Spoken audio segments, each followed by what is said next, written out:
আচ্ছা যাই হোক, তা উইন্ডোজ অটোমেটিক আপডেট বন্ধ করবেন কিভাবে? Control panel, Windows update, setting এবং ডিজেবল অটো আপডেট, এটা আপনার নিজে নিজে করতে পারবেন। আপনার কম্পিউটারে আপনার এখান থেকে গেলে কন্ট্রোল প্যানেল থেকে আপনার করতে পারবেন। আমি কয়েকটা কাজ দেখাবো, এটা খুব বেশি লাগে না। ইন্টারনেট কানেকশন কাজ করছে না, ওয়াইফাই, তখন কি করবেন? ল্যান বা ওয়াইফাই রাউটার রিস্টার্ট করবেন। নেটওয়ার্ক কেবল ঠিক আছে কিনা চেক করবেন। আইপি সেটিং করবেন। আইপি বুঝেন? Internet protocol. আইপি সেটিং কেউ করছেন কিনা আমি জানি না, যেটা আপনার একেবারেই ফ্রেশার। আইপি কনফ্লিক্ট, মানে একটা আইপির সাথে আরেকটা আইপি একটু গোলমাল পাকতে পারে। যেমন আপনার আইপি হলো আপনার যে ভিপিএন ইউজ করছেন, কেউ ভিপিএন ইউজ করছেন না? ভিপিএনে কি হয়, আমাদের ইন্টারনেট ঢোকার জন্য নির্দিষ্ট করে আইপি ফাঁকা থাকে না। এবার কোন আইপি ফাঁকা থাকে? যে আইপি আমাদের সাথে ধরেন আপনার সিঙ্গাপুরে আইপি ঢুকবেন বা ইউএসএ আইপি ঢুকবেন, ইন্টারনেটের আইপি কিন্তু ওপেন। সেই আইপিতে আপনার এখন রাত্রে যখন কাজ বন্ধ থাকে না, যখন আমাদের কাজ যদি দিনে বন্ধ থাকে, তাহলে এই আইপিটা আপনি যে কেউ দিনে ব্যবহার করতে পারবে। আর যদি আইপি নাম্বার হাইড করে রাখা যায়, আইপি হাইড করে রাখলে আর ঢুকতে পারবে না। আর যারা আপনার আমাদের এই যে যেমন আমরা নিজেরা বিভিন্ন সময় লিঙ্কডইন বা অন্যান্য কাজের সময় আমরা ব্যবহার করি, ভিপিএন ব্যবহার করি। তো ভিপিএন ব্যবহার করার উদ্দেশ্য হলো অন্য আইপি ব্যবহার করা, বাংলাদেশের বাইরে গিয়ে অন্য আইপি ব্যবহার করা।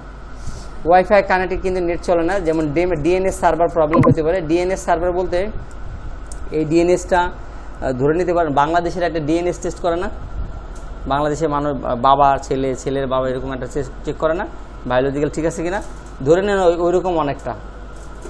যে ডিএমএস সার্ভার বলতে আমরা নির্দিষ্ট একটা ডিএনএস সার্ভার ব্যবহার করি। এই সার্ভারের আন্ডারে আমরা এই সার্ভারের বাইরে যে গেলে আমাদের আর ওয়েবসাইট শো করবে না, দেখবে না, দেখা যাবে না। কি বুঝতে পারছেন? আমাদের ডিএনএস সার্ভার বলতে ধরেন আমাদের ওয়েবসাইট creativezone.it.com, আমরা যাদের কাছ থেকে সার্ভার নিয়েছি তাদের কাছ থেকে আমরা ডিএনএস এর সার্ভারের আন্ডারে আমাদের creativezone.it ওয়েবসাইট। এইভাবে পৃথিবীতে যত ওয়েবসাইট আছে কোনো না কোনো ডিএনএস এর আন্ডারে। রাউটার রিস্টার্ট করতে পারেন, রাউটারের কর্নারে ছোট্ট একটা কালো বাটন থাকে, ওইটা দিয়ে আইপি ডিএনএস চেক করতে পারেন। হার্ড ডিস্ক ডিটেক্ট হচ্ছে না, ধরেন হার্ড ডিস্ক পাচ্ছে না, হার্ড ডিস্ক না পেলে সাটা কেবল ঠিক আছে কিনা চেক করবেন, বায়োসে ক্লিক করবেন, অন্য পোর্টে লাগিয়ে চেক করবেন। তার মানে আমরা সাটা কেবল বা হার্ড ডিস্ক লাগানোর জন্য 4টা পোর্ট থাকে মাদারবোর্ডে।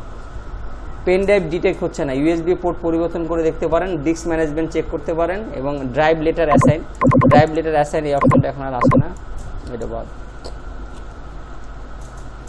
র্যাম ঠিক মতো কাজ করছে কিনা কীভাবে বুঝবেন? এটা আপনারা যারা হার্ডওয়্যারে খুব আগ্রহী তারা আপনার গুগল বা ইউটিউবে মিম টেস্ট লিখে সার্চ দিবেন, দেখবেন একটা ওয়েবসাইট পাবেন। এই ওয়েবসাইটে একটা সফটওয়্যার আছে, মিমটে আমি ওয়েবসাইটের লিঙ্কটা দিয়ে দিছি। এই সফটওয়্যার গিয়ে আপনার র্যামে টেস্ট করতে পারবেন, অন্য স্লটে লাগিয়ে দেখতে পারেন, বারবার রিস্টার্ট হলে র্যামের সমস্যা হতে পারে, র্যাম লোড নিচ্ছে না এরকমটা। প্রিন্টার যদি আপনাদের ব্যবহার কম, তারপর যদি কেউ প্রিন্টার ব্যবহার করেন, প্রিন্টারের আলাদা ড্রাইভার দিয়ে দিবে, প্রিন্টারের আলাদা ড্রাইভারটা ব্যবহার করবেন। পেপার জ্যাম আছে কিনা সেটা খেয়াল করবেন। আর পেপার পোর্ট সিলেক্ট বলতে আমরা A4 সাইজ বিভিন্ন সাইজের পেপার ব্যবহার করি, সেই পোর্টগুলো আলাদা থাকে, সেটা সিলেক্ট করা আছে কিনা। প্রিন্ট করার সময় এরর দেখায় কেন? প্রিন্টার কিউ ক্লিয়ার করুন, মানে প্রিন্টারে কিউ বলতে প্রিন্টারে মনে করেন আপনি কমান্ড দিয়েছেন, আরেকজন কমান্ড দিয়েছেন, এবার 3-4টা কমান্ড এক জায়গায় মিশে গেছে কিন্তু কারো প্রিন্ট বের হয়নি, সেই ক্ষেত্রে প্রিন্টারে কিউ কমান্ডগুলো ক্লিয়ার করে দিতে হবে, মানে ডিলিট করে দিতে হবে। যেভাবে আমরা গতদিন দেখছিলাম না, ওই যে ট্রিতে গিয়ে রানে গিয়ে অনেক কিছু ডিলিট করলাম, ওইভাবে তার সেই কমান্ডগুলো ডিলিট করে দেবে। ডিভাইস রিস্টার্ট করতে পারেন আবার নতুন করে। ব্লু স্ক্রিন, যেটা বিএসওডি বলে আমরা, ব্লু স্ক্রিন বলতে আমরা যদি গুগলে একটু দেখি, আপনার কম্পিউটারে এখন একটু কম মারে, আগে অনেক ব্লু স্ক্রিন দিত আর কি। ব্লু স্ক্রিন ইন উইন্ডোজ,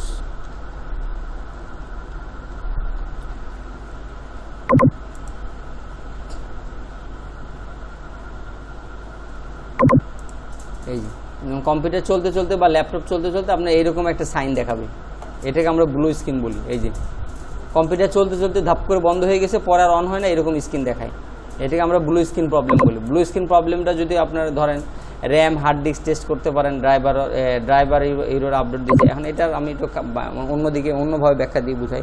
ধরেন ব্লু স্ক্রিন বলতে বাংলাদেশ আমরা যখন আমরা একটা কথায় বলি, প্রচণ্ড রোদ্রে চোখে শস্য ফুল দেখে, এরকম হয় না?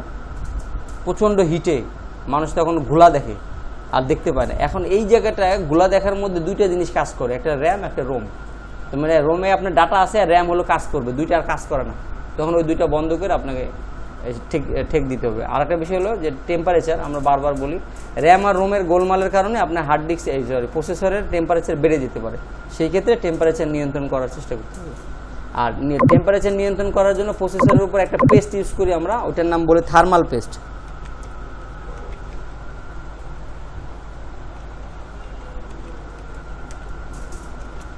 এই পেস্টটা পাওয়া যায় 10-20 টাকা। এই যে পেস্টটা দিচ্ছি না আমরা, এই পেস্টটা প্রসেসরের উপর যেটা দিচ্ছে, এই পেস্টটা দেওয়ার উদ্দেশ্য হলো প্রসেসরের টেম্পারেচারটা নিয়ন্ত্রণ করা। অনেকদিন পর কম্পিউটার পরিষ্কার করে এই প্রসেসরের উপর এটা পরিষ্কার করে তারপরে নতুন করে আবার পেস্ট দিতে হয়।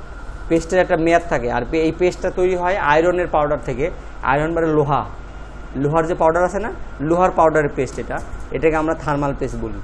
এটা আপনার 20 টাকা 30 টাকা 1 সিরিঞ্জ পাওয়া যায়, এটা আপনার ইউজ করতে পারেন। সেক্ষেত্রে প্রসেসরের তাপমাত্রাটা নিয়ন্ত্রণ করে। ডাটা রিকভারি যারা করছেন তারা আপনি করতে পারেন। রিকিউভা বা ইসিএসআর ডাটা রিকভারি নানান ধরনের সফটওয়্যার আছে, 717 নানান ধরনের সফটওয়্যার আছে, এগুলো ব্যবহার করতে পারেন। আর আপনাদের গতদিন ক্লাসে যেটা দেখিয়েছিলাম, র্যাম কত জিবি কীভাবে দেখবেন, this PC right click properties install RAM দেখা যাবে। হার্ড ডিস্ক কত জিবি সেটা দেখবেন, right click manage disk management store capacity. Processor gigahertz, right click processor detail দেখতে পারবেন। কম্পিউটারের কোর কত, যেমন আপনারা কম্পিউটার ব্যবহার করার ক্ষেত্রে যারা ভিডিও এডিটিং করবেন তাদের ক্ষেত্রে এটা দরকার পড়ে। যেমন কম্পিউটার প্রসেসরের কোর কত, click shift EC task management performance tab core, এটা আমি একটু দেখাই দিই। সেটা হলো আপনার এখান থেকে দেখা যাবে কন্ট্রোল শিফট স্কেপ, এটা ইউজ করে গতদিন আমরা যেটা দেখছিলাম। যেমন টাস্ক ম্যানেজমেন্ট, তারপরে পারফরমেন্স আসার পরে দেখেন এইখানটায় কোর আছে, এখানে কত কোর, প্রসেসরের শক্তি হলো এই যে এইখানে কত কোর, কম্পিউটারের শক্তি কত কোর, এই 6। আমাদের রাইজন 6-এর কত কোর কত, আমাদের রাইজন 6 না 5 মনে হয়, গতদিন আমরা প্রপার্টি দেখিয়েছিলাম। এটার কোর কত, 6। এটা আপনার যদি দেখেন যে আপনার 4-এর উপরে কোর, এখন 8 কোর হলে আরও ভালো হয়। এখান থেকে আপনি কোর দেখতে পারবেন যে কম্পিউটারের শক্তি কেমন। আর বুট পুনরিপ এর আগে লিখেছে হ্যাং হওয়ার সমস্যা, যেটা আমরা বলি যে বারবার প্রসেসরের তাপমাত্রা, যেমন আমরা মানুষের যে তাপমাত্রা, সবার তো শরীরে হালকা একটা গরম থাকে না, এটা স্বাভাবিক সূত্র। কারণ আপনি যদি দেখেন একজনের টেম্পারেচার একবারে ধাপ করে বেড়ে গেছে, এটা কি বলি আমরা, জ্বর আসছে বলি, তাই না? ঠিক তেমনি কম্পিউটারের প্রসেসর আমরা চেক করি কীভাবে, কম্পিউটারের মাদারবোর্ড এভাবে লাগানো আছে, র্যাম এভাবে লাগানো আছে, লাগানো অবস্থায় আমরা এই 3 আঙ্গুল দিয়ে আস্তে করে প্রসেসরের উপরে হাতটা বসাই। বসানোর পরে যদি দেখি যে মুহূর্তের মধ্যে গরম হয়ে যাচ্ছে, তাহলে প্রসেসর ডিস্টার্ব, কি বুঝতে পারছেন? তখন আর যদি দেখি দেন আস্তে আস্তে আস্তে আস্তে আস্তে আস্তে আস্তে আস্তে এই টেম্পারেচারটা বাড়ছে, ফিল করা যায় না এইভাবে, তখন যেমন বলবেন যে না আস্তে আস্তে টেম্পারেচার বাড়ছে, তাহলে আপনার প্রসেসরটা ঠিক আছে বা কাজ করবে, এটা তাহলে আদার্স কোনো প্রবলেম হতে পারে। এই এবারে একদম হিউম্যান বডি যেভাবে আমরা করি। আর এখানে আপনার থার্মাল পেস্টের কথা বলে দেওয়া হয়েছে, র্যামের স্টোরেজ ত্রুটি থাকতে পারে, কুলিং ফ্যান পরিষ্কার করবেন, থার্মাল পেস্ট ব্যবহার করতে পারেন। র্যামের সমস্যা হলে ডিসপ্লে আসে না, মাদারবোর্ড থেকে বিপ সাউন্ড আসে, এখন আর আসে না। তার মানে এখন যে মাদারবোর্ডগুলোতে একটা মাইক্রোফোন লাগানো ছিল, ছোট্ট একটা মাইক্রোফোন, সেই মাইক্রোফোনগুলো এখন আর মাদারবোর্ডে লাগানো থাকে না, এই শব্দটা আসে না এখন আর। র্যাম খুলে পরিষ্কার করবেন একইভাবে, র্যাম খুলে পরিষ্কার করবেন কিভাবে, সাদা কাগজ, এখানে লিখে দিই সাদা কাগজ বা ইরেজার।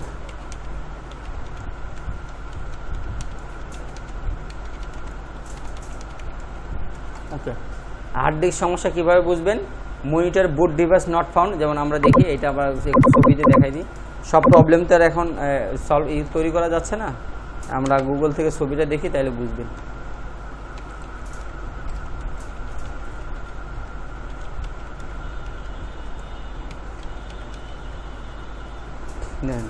এইরকম ইমেজ যখন আসে তখন বুঝবেন যে হার্ড ডিস্ক পাচ্ছে না।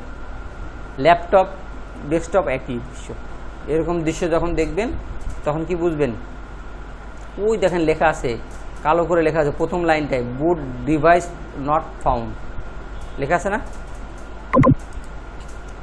তারপরে দেখেন মাদারবোর্ডের সমস্যা, প্রসেসর কুলিং ফ্যান ঘুরে হঠাৎ বন্ধ হয়ে যায়, প্রসেসর খুব বেশি গরম বা ঠান্ডা বেশি হলে। ঠান্ডা গরমের বিষয়টা কি, যেমন আমাদের শরীরে যে তাপমাত্রা আছে, এখন যদি কারো হাত দিয়ে দেখেন সে ঠান্ডা হয়ে জমে যাচ্ছে, তাহলে কি একটা প্রবলেমের ব্যাপার না, যে রক্ত শূন্যতা বা টেম্পারেচার কম, এটাও প্রবলেম। মাদারবোর্ডে যদি বসে যাওয়ার কথা বলি, আমরা পর্যাপ্ত 12 ভোল্টের বিদ্যুৎ দিচ্ছি, বিদ্যুৎ দেওয়ার পরে সে টেম্পারেচার পাচ্ছে না, সেটাকে কি বলি, যে মাদারবোর্ড বসে যাওয়া বলি। যাই হোক, কম্পিউটার বন্ধ হয়ে আবার চালু করবে, সিপিইউ ওভারহিটিং হতে পারে, পাওয়ার সাপ্লাই ঠিক আছে কিনা চেক করবেন, cooling system power supply check আছে কিনা আমরা এটা দেখাই দিই, যেটা হার্ডওয়্যারের ক্লাস। পাওয়ার সাপ্লাই চেক মেয়েদের ক্ষেত্রে বেশি বলি যে আপনারা এই কাজগুলো দেখে নেবেন, তার মানে দৌড়াদৌড়ি লাগে অনেক। পাওয়ার সাপ্লাই চেক অনেকে ভয় পায়, কিন্তু আমি অনেক মেয়েকে এভাবে শিখাইছি। দেখেন পাওয়ার সাপ্লাই চেক করার জন্য এই পাওয়ার সাপ্লাইটা ভালো আছে কিনা, এই দেখেন আপনার পিন, এখানে একটা পিন, এখানে একটা পিন ঢুকাই দিচ্ছে, দেখছে না? এই দুইটা পিন ঢুকানোর পরে যদি ফ্যান ঘুরে, কুলিং ফ্যানের যে ফ্যানটা ঘুরে, যদি এই ফ্যানটা ঘুরে তাহলে মনে করবেন যে প্রসেসর, যেমন এখানে 1 2, যদি এই ছবিটা দিই, এইটা গ্রিন পিন এবং ব্ল্যাক পিন, এই দুইটা একটা কেবল দিয়ে, যেমন আমি যদি একটা কেবলের দিই, ধরেন এইরকম একটা কেবল দিয়ে, এই কেবলটা এইভাবে ঘুরিয়ে দিয়ে এই কেবলকে আমরা লাইন দিয়ে দেবো দুইটা, যেমন এখানে দিয়ে দিয়েছে, যে আপনার জেমস ক্লিপ আছে না, এই যে জেমস ক্লিপ দিয়ে দিয়েছে, একই তার কিন্তু একটাই, একটু আর্থিং করবে, একটু শক্ত করে ধরবেন, এটা ঢুকিয়ে দিলে আপনার ফ্যানটা ঘুরবে। যদি ফ্যান ঘুরে তাহলে পাওয়ার সাপ্লাই ঠিক আছে, আর যদি ফ্যান না ঘুরে তাহলে পাওয়ার সাপ্লাই নষ্ট। কি ক্লিয়ার? একদম প্র্যাকটিক্যালি হার্ডওয়্যারের ক্লাস আমরা দিয়ে দিচ্ছি। ডিসপ্লে একবার যেটা রিপিট করলাম, ভিজিএ গ্রাফিক্স ডিজাইন, এটা কম্পিউটার ড্রাইভার কেন প্রয়োজন? আমি গতদিনও বলেছিলাম যে প্রত্যেকটা ডিভাইসের আলাদা আলাদা ড্রাইভার আছে, যেটা আমাদেরকে ইনস্টল করতে হয়। টিপস: কম্পিউটার অন হয় না, power supply, RAM, HDD cable check করুন। ডিসপ্লে আসে না, আবার ছোটো করে লিখছি আর কি, RAM, VGA, monitor, cable check করুন। Slow performance, virus scan, start up clean check করুন। ইন্টারনেট চলে না, ওয়াইফাই, ল্যান, রিকানেক্ট করুন, কেটে দিয়ে আবার কানেক্ট দেন, অথবা পাওয়ার বন্ধ করে 3 থেকে 5 সেকেন্ড রেখে দিয়ে আবার কানেক্ট দেন। বারবার রিস্টার্ট হচ্ছে ওভারহিটিং, যেমন আমাদের বারবার মূর্ছা যায়, মানে অজ্ঞান হয়ে যায় না, অনেক তাপমাত্রায় বারবার অজ্ঞান হয়ে যায়, বারবার অজ্ঞান হয়ে যাচ্ছে, ওই রকম মানুষের মধ্যে কম্পিউটার এভাবে রিস্টার্ট নেয়, তখন বুঝতে হবে ওভারহিটিং হচ্ছে, তাপমাত্রা নিয়ন্ত্রণ করতে পারছে না। শিক্ষার্থীদের জন্য পরামর্শ: নিয়মিত হার্ডওয়্যার ক্লিনিং করুন, মানে হার্ডওয়্যারে যত প্রোডাক্টগুলো আছে, ইউপিএস ব্যবহার করুন, প্রয়োজনীয় সফটওয়্যার আপডেট রাখুন, ডাটা ব্যাকআপ রাখতে ভুলবেন না। সমস্যা সমাধানে কাম বলতে এটা ঠান্ডা, মানে কম্পিউটারের সাথে কোনো মেজাজ দেখিয়ে লাভ নাই। আমরা অনেকে কম্পিউটার বা ল্যাপটপ, মোবাইল নষ্ট হয়ে গেলে ভেঙে ফেলে আসার দিয়ে এভাবে করি না, এইটা করা যাবে না। বাস্তবিক পক্ষে ওইটার উপর যদি আমরা রাগ করি, তার কি কোনো ফিলিংস আছে? ফিল নাই, তাহলে রাগ করে লাভ কী? এই জন্য রাগ করা যাবে না, কাম একদম ঠান্ডা মাথায়। লজিক্যাল অ্যাপ্রোচ, যেটা আমি প্রথমে বলেছিলাম, যে লজিক্যাল অ্যাপ্রোচ, যুক্তি দিয়ে আস্তে আস্তে আস্তে আস্তে ভেবে বের করতে হবে কোথায় প্রবলেম না। কি ক্লিয়ার? তো যাই হোক, আশা করি আপনাদের এতে হার্ডওয়্যারের যে প্রবলেম বা হার্ডওয়্যারের যে ভীতিটা ছিল, সেই ভীতিটা দূর হবে। এটা বারবার করে পড়ার জন্য আপনাদের একটা শিট দিব আমরা ক্যারি করার জন্য, শিটটা নিয়ে যাবেন। এবং আপনাদের একটা পরীক্ষা হওয়ার কথা ছিল এই 3 দিনের ক্লাসে, তো আজকে একটু সময় স্বল্পতাতে আমরা পরীক্ষা নিতে পারছি না। ওকে, থ্যাংক ইউ।